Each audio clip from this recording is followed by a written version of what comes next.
Hi friends, Mr. DeJordy here. Hoping you're enjoying this beautiful Tuesday. It's so sunny in the room that I'm in right now that I can see getting a really, there we go, better. Okay, so I am going to continue reading about Charlotte's Web. So we are on chapter 11, which is called The Miracle.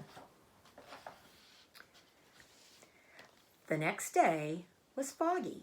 Everything on the farm was dripping wet. The grass looked like a magic carpet. The asparagus patch looked like a silver forest. On foggy mornings, Charlotte's Web was truly a thing of beauty. This morning, each thin strand was decorated with dozens of tiny beads of water. The web glistened in the light and made a pattern of loveliness and mystery like a delicate veil. Even Lurvy, who wasn't particularly interested in beauty, noticed the web when he came with the pig's breakfast. He noted how clearly it showed up, and he noted how big and carefully built it was. And then he took another look, and he saw something that made him set his pail down. There in the center of the web, neatly woven in block letters, was a message. It said, "Some pig." Lurvy felt weak. He brushed his hands across his eyes and stared hard at Charlotte's Web. "I'm seeing things," he whispered. He dropped to his knees and he uttered a short prayer. Then, forgetting all about Wilbur's breakfast, he walked back to the house and called Mr. Zuckerman. "I think you better come down to the pig pen," he said. "What's the trouble?" asked Mr. Zuckerman. "Anything wrong with the pig?" "Not exactly," said Lurvy. "Come and see for yourself." The two men walked silently down to Wilbur's yard. Lurvy pointed to the spider's web. "Do you see what I see?" he asked. And here's the spider's web. It says "some pig." Zuckerman stared at the writing on the web. Then he murmured the words, "some pig?" Then he looked at Lurvy. Then they both began to tremble. Charlotte, sleepy after her night's exertions, smiled as she watched. Wilbur came and stood directly under the web. "Some pig," muttered Lurvy in a low voice. "Some pig," whispered Mr. Zuckerman. They stared and stared for a long time at Wilbur, and then they stared at Charlotte. "You don't suppose that spider," began Mr. Zuckerman, but he shook his head and didn't finish the sentence. Instead, he walked solemnly back up to the house and spoke to his wife. "Edith, something has happened," he said in a weak voice. He went into the living room and sat down, and Mrs. Zuckerman followed. "I've got something to tell you, Edith," he said. "You better sit down." Mrs. Zuckerman sank into a chair. She looked pale and frightened. "Edith," he said, trying to keep his voice steady, "I think you had best be told that we have a very unusual pig." A look of complete bewilderment came over Mrs. Zuckerman's face. "Homer Zuckerman, what in the world are you talking about?" she said. "This is a very serious thing, Edith," he replied. "Our pig is completely out of the ordinary." "What's unusual about the pig?" asked Mrs. Zuckerman, who was beginning to recover from her scare. "Well, I don't really know yet," said Mr. Zuckerman, "but we have received a sign. Edith, a mysterious sign. A miracle has happened on this farm. There is a large spider's web in the doorway of the barn cellar, right over the pig pen, and when Lurvy went to feed the pig this morning, he noticed the web because it was foggy, and you know how a spider's web looks very distinct in a fog. And right spank in the middle of the web, there were the words, 'some pig.' The words were woven right into the web. They were actually part of the web. I know because I have been down there and seen them. It says 'some pig,' just as clear can be. There can be no mistake about it. A miracle has happened. And a sign has occurred here on earth, right on our farm. And we have no ordinary pig." "Well," said Mrs. Zuckerman, "it seems to me you're a little off. It seems to me we have no ordinary spider."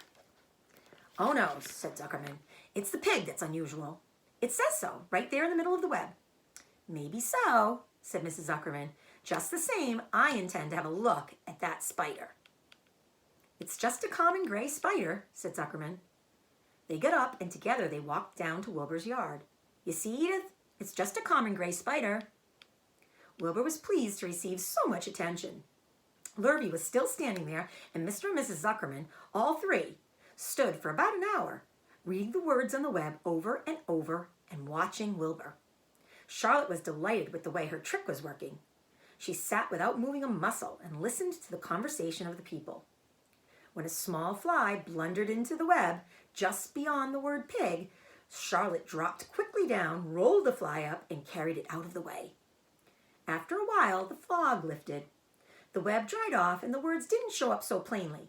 The Zuckermans and Lurvy walked back to the house. Just before they left the pig pen, Mr. Zuckerman took one last look at Wilbur. You know, he said in an important voice, I've thought all along that pig of ours was an extra good one. He's a solid pig. That pig is as solid as they come.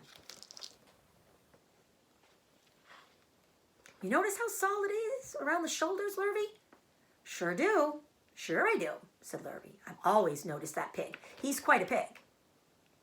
He's long and he's smooth, said Zuckerman. That's right, agreed Lurvy. He's as smooth as they come. He's some pig. When Mr. Zuckerman got back to the house, he took off his work clothes and put on his best suit. Then he got into his car and he drove to the minister's house. He stayed for an hour and explained to the minister the miracle that had happened on the farm. So far, said Zuckerman, only 4 people on earth know about this miracle. Myself, my wife Edith, my hired man Lurvy, and you. Don't tell anybody else, said the minister. We don't know what it means yet, but perhaps if I give thought to it, I can explain it in my sermon next Sunday. There can be no doubt that you have a most unusual pig. I intend to speak about it in my sermon and point out the fact that this community has been visited with a wondrous animal. By the way, does the pig have a name? Why, yes, said Mr. Zuckerman. My little niece calls him Wilbur. She's a rather silly child, full of notions. She raised the pig on a bottle, and I bought him from her when he was a month old. He shook hands with the minister, and he left. Secrets are hard to keep. Long before Sunday came, the news spread all over the county. Everybody knew that a sign had appeared in a spider's web on the Zuckerman place. Everybody knew that the Zuckermans had a wondrous pig. People came from miles around to look at Wilbur and to read the words on Charlotte's web. The Zuckermans' driveway was full of cars and trucks from morning till night. Fords and Chevys and Buick Roadmasters and GMC pickups. And Plymouths and Studebakers and Packards and DeSotos with gyramic transmissions and Oldsmobiles with rocket engines and Jeep, station wagons, and Pontiacs. There's a lot of different models of cars. This is the picture. You see all the vehicles over here. You see all the people lined up in front of the web.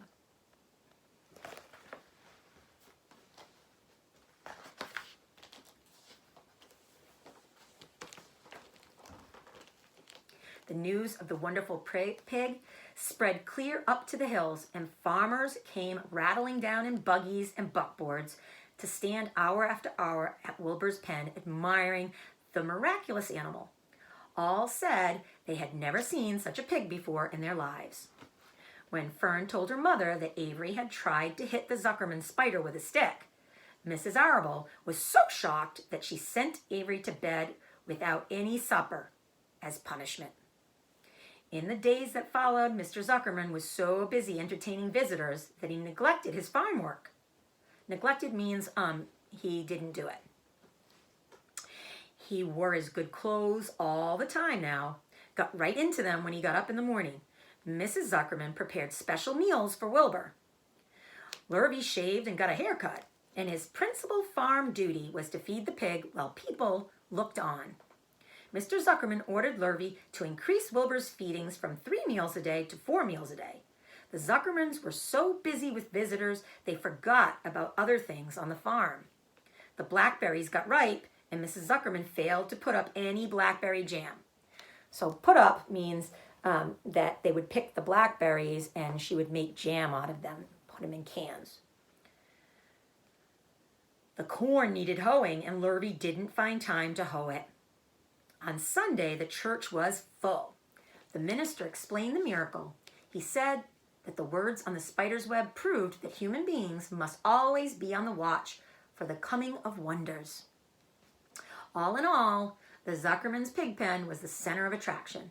Fern was happy, for she felt that Charlotte's trick was working and that Wilbur's life would be saved. But she found that the barn was not nearly as pleasant. Too many people around. She liked it better when she could be all alone with her friends, the animals. And that is the end of chapter 11. Chapter 12 we'll save for tomorrow and is called A Meeting.